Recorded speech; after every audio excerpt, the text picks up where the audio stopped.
Bonjour, bonsoir, chers membres de Forest Party. Nous allons voir un schéma annoté, puis vous laissez en bas de la vidéo un exercice d'application. Voilà, c'est un e-book qui est gratuit. Alors, ce schéma annoté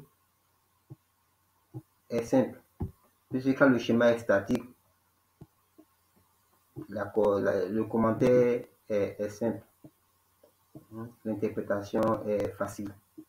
Comme toujours, ce schéma-là, nous le subdivisons en tranches horaires. Et quand vous allez regarder dans le e-book, vous allez voir qu'on a divisé en 14 tranches horaires. Et dans ces 14 tranches horaires, lorsqu'on les prend une par une, nous allons déterminer les différents points d'entrée. C'est-à-dire, soit nous entrons en achat, soit nous entrons en vente, soit nous restons à l'écart. Et le schéma qui est soumis à notre étude, quand nous jetons un coup d'œil fugitif, nous voyons que la tendance est haussière, c'est-à-dire les prix continuent de monter. Donc, dans la première tranche, nous avons une position A2. La position A2 qui est liée au comportement du MACD et sa ligne de signal et le comportement de la moyenne mobile exponentielle et la moyenne mobile simple. Donc ici, A2 nous indique que la moyenne mobile exponentielle est au-dessus de la moyenne mobile simple. Et dans le cas du MACD, il ne coupe pas, il est au-dessus. Donc là, c'est la règle A2 qui s'applique. Dans la deuxième tranche horaire, il se trouve qu'il n'y a pas de coupure, il n'y a pas de croisement. La moyenne mobile exponentielle est au-dessus de la moyenne mobile simple de 20 périodes. Le MACD aussi est au-dessus. Et lorsqu'on prend la position, on met le target à 32 pips. Et toujours qu'on continue, on se rend compte que le MACD coupe la ligne de signal vers le bas. Nous sommes toujours au-dessus de l'histogramme.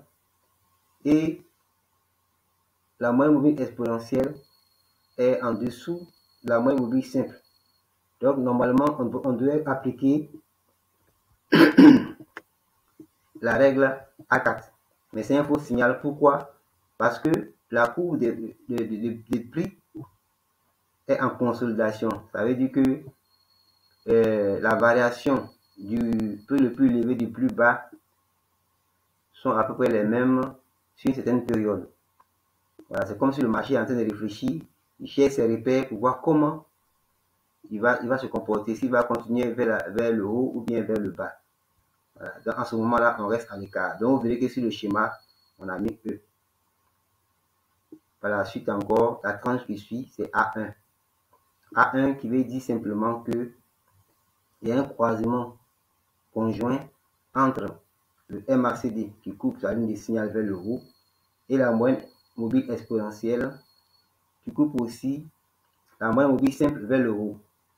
Voilà, c'est A1. Quand vous avez le document en main avec les explications, vous allez mieux comprendre la notion de A1. Alors, ensuite, on a A4 et puis aussi on a un moment où on est à l'écart.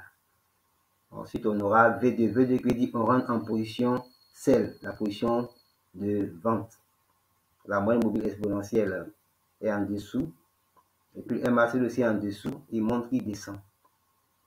Par la suite, on aura aussi A7. Voilà. A7 aussi, qui a aussi une connotation d'une règle de la vente. Puis A4, A6. Et à un moment donné aussi, on aura le même A4, mais ça sera ici un faux signal. Parce qu'on constate que la courbe des prix est en dehors de Bollinger pendant un bon moment. Et lorsqu'il revient, il ne descend pas trop. Et même s'il descend, il peut pas atteindre 32 pips. Or, dans la règle A4, lorsque le MACD est divergent par rapport à moins volume exponentielle et que la courbe des prix est à l'intérieur des Bollinger, nous sommes dans la phase 2 de la bande des Bollinger, elle est montante. Quand c'est A4, on rentre en achat, c'est pourquoi on a dit A4. Voilà, donc c'est les raisons fondamentales. Et vers la fin maintenant, on a un long moment où on doit être totalement à l'écart, c'est-à-dire la bande de Bollinger est très rétrécie. Voilà. Et pour finir encore, on aura V4. Voilà. V4 aussi, qui est une connotation de l'entrée en vente avec une règle bien précise qui se trouve dans la documentation Forex pratique ou bien les 24 schémas et techniques pour pouvoir dompter le marché. J'ai fait exprès pour vous donner un peu ces connotations-là, pour vous amener un peu à bouquiner. Voilà, parce qu'il ne suffit pas de réagir instinctivement. Comme on l'a toujours dit, on va sur le marché avec en tête des schémas prédéfinis et des méthodes prédéfinies afin de trader selon une règle bien déterminée. Et la méthode qui marche, on continue avec elle, celle qui ne marche pas, on renonce ou on l'améliore.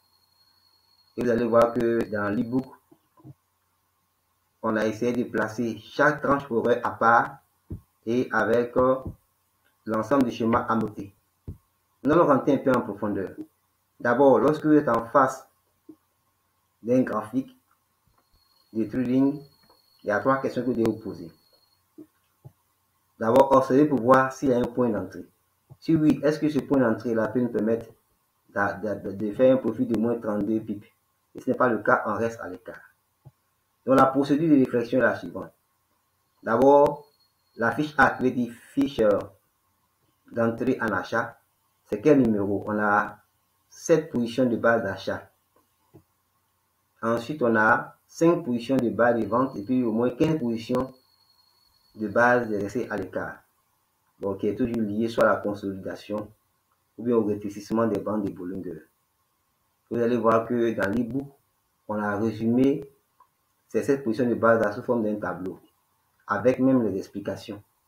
Avec les explications plus détaillées pour que vous puissiez mieux vous retrouver. Voilà, cela est très important.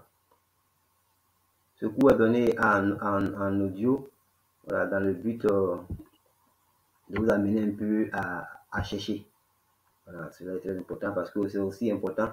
Plus on cherche, plus on réfléchit, la mémoire aussi joue son rôle et ça reste. Voilà, parce que trop d'informations sans que la mémoire ne puisse trier, en voulant travailler, ça devient un peu plus compliqué. Voilà. Et concernant aussi l'application de ces différentes méthodes-là, il faut utiliser une technique bien définie, c'est-à-dire à quel niveau de position nous sommes par rapport à l'histogramme.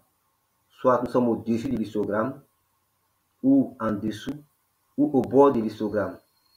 En fonction de ces positionnements-là, le comportement de MACD et sa ligne de signal, ou le comportement de la moyenne mobile exponentielle et la moyenne mobile simple va influencer nos choix et les différents fiches. Il y a 3 fiches. Fiche d'achat, fiche de vente et puis fiche de rester à l'écart. Donc dans l'e-book, tout est bien détaillé avec les schémas, avec les images adéquates. Donc si vous faites, vous téléchargez et vous faites un travail personnel, voilà, vous allez voir que la compréhension va être plus facile. Comme je l'ai dit, quand on coupe chaque tranche horaire, c'est comme si on était en situation dynamique, c'est-à-dire on ne voit pas ce qui va se passer de l'autre côté. Et c'est en fonction de ce schéma-là qu'on prend une décision en fonction des schémas de base. Si on doit entrer en achat ou en vente. Donc si vous ne maîtrisez pas les schémas de base, les fiches de base concernant l'achat, la vente, vous restez à l'écart, allez sur votre instinct et à chaque fois, vous allez vous remettre en cause et pour finir, ça sera le découragement. Donc c'est pourquoi j'insiste beaucoup sur ces éléments-là, c'est-à-dire 7 positions de base en achat, 5 positions de base en vente et 15 positions pour rester en écart. Avec le travail et l'habitude, vous pourrez toujours vous améliorer. Voilà, la courbe soumise à notre étude ici est une courbe où la tendance est haussière. Et comme vous le savez très bien, la courbe des prix évolue sous forme sinusoïdale. Donc, quand on dit la tendance est haussière, ça ne veut pas dire que directement la ligne monte, non. Elle est sinusoïdale, c'est-à-dire elle va à un plus bas, ensuite à un plus haut, et ensuite c'est sûr que le plus bas suivant est plus élevé que le plus bas précédent. Et le plus haut suivant est plus élevé que le plus haut précédent. Donc, quand on voit ça, déjà, on sait que la tendance est haussière. Donc, vous aurez dans l'e-book un schéma vieille noir noté que vous allez vous-même essayer de répondre seul le travail, bic, stylo, craie de couleur, et essayer aussi de positionner ces différents points-là. Voilà, ne vous inquiétez pas concernant les notions de A2, A3 et A4. Dans l'e-book, c'est bien expliqué, bien détaillé. Voilà, pour qu'au moins vous ayez une notion de base et commencer au moins à prendre des positions, voilà, pour tirer un peu de sensations de profit, voilà, pour vous amener un peu déjà à voir ce que c'est un peu que le trading. Voilà, au lieu de se baser sur des supposées informations ou méthodes magiques, il est mieux de travailler sur une base probable, tester cette base-là, et puis maintenant vous-même vous mettre en action. Donc voici un peu dans ce message audio ce que je voulais vous dire concernant un exemple de schéma à noter.